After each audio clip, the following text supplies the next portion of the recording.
Most people think that investing has to be complicated. They think you need to own dozens of stocks, constant research, and spend hours looking at charts just to understand what the market is doing. But the truth is, some of the most successful investors in the world follow a very surprising, lazy strategy when it comes to investing. And ironically, this simple strategy beats out a majority of average investors. And in today's video, I want to break down the lazy portfolio that actually works. And the best part about this, it is comprised of only 3 ETFs. Now, one of the biggest mistakes I see with new investors is overcomplicating everything. They buy random stocks, they're chasing trends, they're really jumping in on whatever is online. When the market moves, they panic, they think they're going to lose money, and they sell their entire position. But investing rarely comes from making moves and really doing more. It comes from doing a lot less, but doing it consistently over a long period of time. Because really, the more decisions you make in a portfolio, the more chances you have to make mistakes when you're buying, when you're selling, when you're switching strategies, trying to time the market, which a lot of people will do. And of course, overall, this is going to hurt those long-term returns. That is why many investors, including myself, follow a very lazy portfolio. Now, I know when people start thinking lazy portfolio, it means completely careless, but it's actually the opposite. When it comes to investing, lazy means discipline. Lazy portfolio means that you're choosing a small number of diversified investments. You invest constantly. You let time do the magic with compounding growth. That will do all of the heavy lifting. No constant trading, no guessing in the market. It is a very simple system that we talk about that works over time. And this portfolio really has a simple structure. You have core, you have income, you have growth. That is it. Very simplified. Now, the first one we're going to look at is the core. For this, and that I hold in the highest part of my portfolio, is the VOO. This is the core. This is the heart of the portfolio. Tracks that S&P 500, meaning when you buy it, you're buying the 500 largest companies in America, thinking of Apple, Microsoft, Amazon, Nvidia, Google, and many others.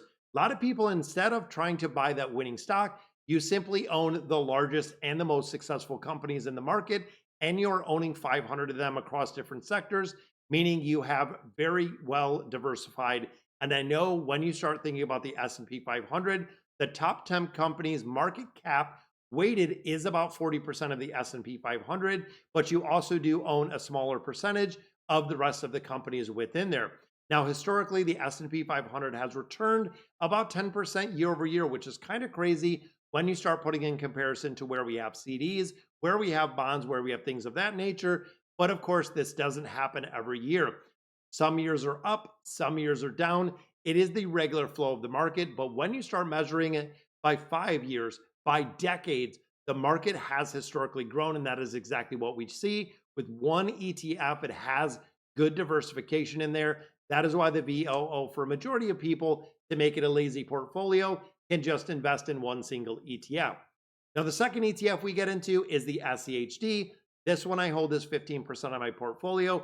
This provides income and stability when it comes to building a portfolio because it focuses on those high quality dividend paying companies, which are typically very stable, very profitable businesses in the United States with a very strong balance sheet, and they have a consistency with high earnings. Pepsi, Home Depot, Cisco, Coca-Cola, and many others. Now, we know the SCHD, we've broken it down. It is one of the most popular ETFs we have on the market. Strong profitability, very reliable dividends, and financial strength. It really does two things to this portfolio. The first one, it provides income to the portfolio through dividends. And the second, it will provide the stability you need in a portfolio during volatile markets.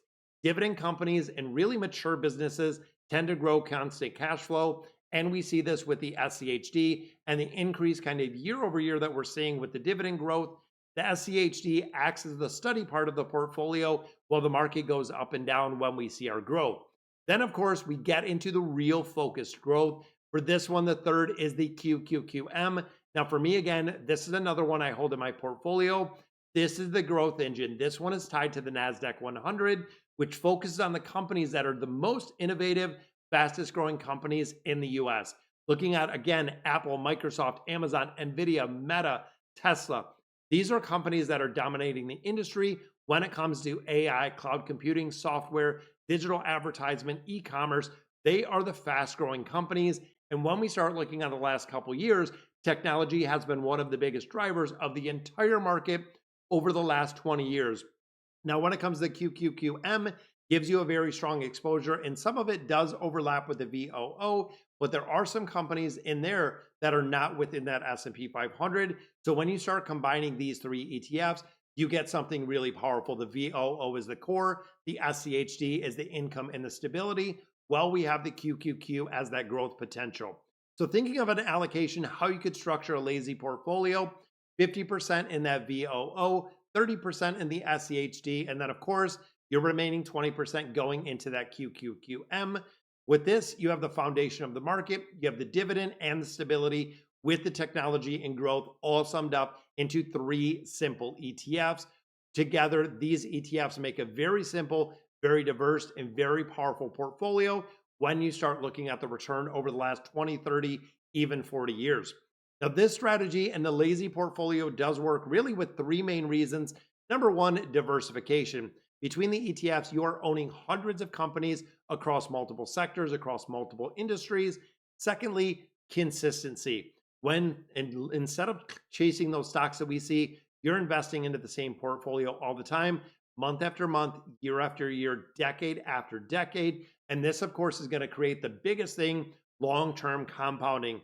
When the dividends in this portfolio are reinvested and that investment grows over decades, this result can be very powerful. A simple portfolio held 20 or 30 years can outperform a majority of investors. And even looking at the VOO itself, over a 30-year period beats out about 99% of active investors, which is kind of crazy. Not because the strategy is super complicated, just because it removes the emotional decision that a lot of people seem to make. So of course, this is how a beginner would actually use this strategy. Every month, investing new money into this portfolio, buying more shares of the ETFs, reinvesting the dividends they get, and most importantly, not panicking when the market pulls back. If you incorporate something with dollar cost averaging, let's say for instance, you put $100 into this portfolio every single week, market volatility is normal. You're going to be buying it when the market is going up. You're also going to be purchasing it when the market is in a decline, so you're actually getting it at a discount. Long-term investing stands and is something that is very, very important. Time in the market will always beat timing the market. It has been proven time and time again. With an extended amount of time, you will perform incredibly well through regular investments as long as you're making those contributions. So the biggest miss when it comes to investing, guys, is the complexity aspect. In reality, some of the most powerful portfolios, whether it's 3 ETFs, even 4 ETFs, it is very simplified. You can make a portfolio like this 3 ETF, consistently investing and patience. This is the lazy investor strategy. Now, of course, if you want to learn to really build that long-term wealth using simple investment strategies, make sure you subscribe to the channel, give the video a like. And if you want to watch another video, we just dropped one that was the VOO versus the SCHD and breaking down exactly which one out of those two performs incredibly well and builds more wealth. So again, guys, that is going to do it for today's video. Definitely subscribe to the channel, give it a like, and let me know in the comments what you guys think, and I'll catch you in the next video.